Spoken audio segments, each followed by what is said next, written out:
नमस्कार दोस्तों, इस वीडियो में हम बात करेंगे कि आखिर जिस प्रकार से बीजेपी या बीजेपी सरकार के द्वारा एनसीईआरटी पुस्तकों में कुछ सिलेबसों को चेंज किया जा रहा है और ये कितना हद तक प्रासंगिक है, किस तरह से सिलेबसों को चेंज किया जा रहा है, किन किन टॉपिकों पे ज़्यादातर प्रहार किया जा रहा है। और ये सिर्फ एनसीईआरटी बुक की सिलेबस ही नहीं, बाकी और किन-किन चीज़ों को हटा रहा है, प्रतिबंधित कर रहा है। जैसे बड़े-बड़े शहरों का नाम बदला जा रहा है, बड़े-बड़े मॉन्यूमेंट जो हैं, बड़े-बड़े मतलब जो हमारे ऐतिहासिक इमारत है, जैसे ताजमहल हो गया, कुतुब मीनार हो गया, बड़े-बड़े मस्जिद हो गए। इन सब चीज़ों को तबाह करने का, नाम बदलने का, सिलेबस चेंज करने का, ये कितना हद तक प्रासंगिक है और ये कब तक चलेगा? इसका आखिर परिणाम क्या होगा? इससे इससे फ़ायदा किसको हो रहा है? इन सभी बिंदुओं पे चर्चा करेंगे।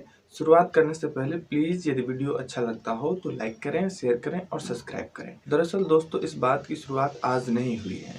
जब न्यू एजुकेशन पॉलिसी 2020 में आया कस्तूरी रंगन साहब की सिफारिश पे, तो उसके माध्यम से ही कहीं न कहीं शिक्षा व्यवस्था पे एजुकेशन सिस्टम जो है उस पे प्रघात किया गया। और जो बड़े-बड़े इंस्टीट्यूट हैं, उन सारे इंस्टीट्यूट में जो अपर कास्ट के लोग हैं वो किस तरह से ज़्यादा संख्या में पहुंच पाए और निचले तबके के जो लोग हैं, दलित हैं, ओबीसी हैं, एससी हैं, एसटी हैं, मुस्लिम हैं, ये सब लोग जो हैं किस तरह से पिछड़े हो जाएं, या फिर कुल मिला के कहें तो शिक्षा जो व्यवस्था है, एजुकेशन सिस्टम है, उसको महंगा कर दिया गया। ऑब्वियस सी बात है, जब महंगा होगा एजुकेशन सिस्टम तो सामान्य लोग इस शिक्षा से वंचित ही रह जाएंगे। शुरुआत 2020 से हुई। जब 2021 में कोरोना आया तो कोरोना के नाम पे जिस प्रकार से बहुत सारे सिलेबस को कम किया गया, उनका कहना था कि इस कोरोना काल में बच्चों पे शिक्षा का भार ज़्यादा न हो, सिलेबस का मनोवैज्ञानिक प्रभाव ज़्यादा न हो, दबाव ज़्यादा न हो मस्तिष्क पे, इस वजह से कुछ सिलेबस को हटाया गया। और जिस सिलेबस को साइड किया गया, जिस प्रकार से, चूंकि किसी भी पुस्तक में बहुत सारे टॉपिक्स होते हैं, बहुत सारे लेसन्स होते हैं, लेकिन किसी विशेष लेसन को वो हटाना, ये क्या संकेत देता है? जिस प्रकार से 2021 में कोरोना काल में सिलेबस के भार को कम करने के नाम पे फंडामेंटल राइट्स को हटाया गया, ये एक प्रकार से भारतीय लोगों के लिए ये एक प्रकार से बहुत बड़ा संकेत था। क्योंकि बाकी भी और चैप्टर आप हटा सकते हैं, बट फंडामेंटल राइट जैसे इतने इम्पोर्टेंट टॉपिक को आप हटा करके हमारे अभिव्यक्ति की आज़ादी, समानता का अधिकार, शोषण के विरुद्ध अधिकार, इन सब चीज़ों को आप दरकिनार कर रहे हैं, इन सब चीज़ों का हमें जानकारी नहीं दे रहे हैं। और एक आप चाह रहे हैं कि एक आप तानाशाही शासन स्थापित करें। खैर एनीवे, वो 2020 की बात है। लेकिन हाल के दिनों में जो देखा गया है, वो जिस प्रकार से सल्तनत काल हो, मुगल काल हो, इन सब चीज़ों को इतिहास के पन्नों से हटा देना, गायब कर देना, इसको इतिहास के पन्ने या एनसीईआरटी या यूजीसी के माध्यम से चीज़ें हटा देने से क्या महज ये हिंदुस्तान से गायब हो जाएगी? इसकी इबादतें इतनी कच्चे पेपरों पे लिखी गई है? मुझे नहीं पता, आज तक के इतिहास में बहुत सारे ऐसे सरकार आई, बहुत सारे ऐसे लेसन्स को हटाया गया, बट वो हिंदुस्तान की जमी से आज भी गायब नहीं है। वो सरकारी किताबों से, सरकारी पुस्तकों से भले ही गायब हो गया हो, लेकिन आज भी वो प्रतियां, वो पुस्तकें आज भी जिस प्रकार से मुगल काल में, सल्तनत काल में, उस समय के जो आका होते थे, वो हिंदुओं के पौराणिक ग्रंथों पे प्रघात किया, लेकिन आज भी वो जीवित है। और सिर्फ इस रूप में जीवित नहीं है कि वो एक ग्रंथ है, वो हिंदुओं के सबसे बड़े-बड़े ग्रंथ हैं। आज भी उसको कई रूपों में उस पर चर्चा की जाती है, उसका कई रूपों में उस पर वाद संवाद, विचार विमर्श की जाती है। क्या हमें इस चीज़ से सीख नहीं लेनी चाहिए कि महज किसी धर्म, किसी जाति विशेष के वजह से किसी की इतिहास को हम नस्तनाबूद कर दें? हम अपने बच्चों के लिए, अपने अपने नेक्स्ट जो जनरेशन है, उसके लिए क्या यही विरासत हम छोड़ के जाएंगे? एकला चलो रे, एकला चलो रे।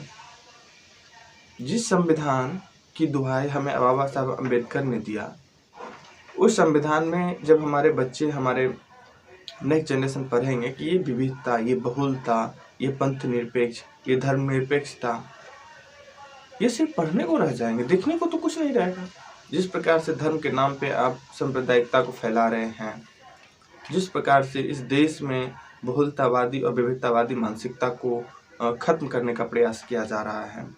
आप ही बताएं ना, महात्मा गांधी के अध्ययन को कम करना, महात्मा गांधी के हत्यारों को उस लेसन से हटा देना और नाथूराम गोडसे और आरएसएस के संबंध को छुपा लेना, क्या महज इस बात से आरएसएस बच पाएगी कि उसी के संस्थान, उसी के संगठन का ये व्यक्ति था नाथूराम गोडसे जिन्होंने महात्मा गांधी की हत्या की? और इस बात को भी छुपाना कि नाथूराम गोडसे एक ब्राह्मण परिवार से था। हमें सारा चीज पता होना चाहिए। हमें हमारे पूर्वजों को इस बात के लिए बहुत बहुत धन्यवाद देना चाहिए कि उन्होंने जिस रूप में हमें समझा कि एक हद तक हमें हर चीज़ की शिक्षा होनी चाहिए, उन्होंने हमारी पुस्तकों में उस चीज़ को संजो के रखा हमारे लिए।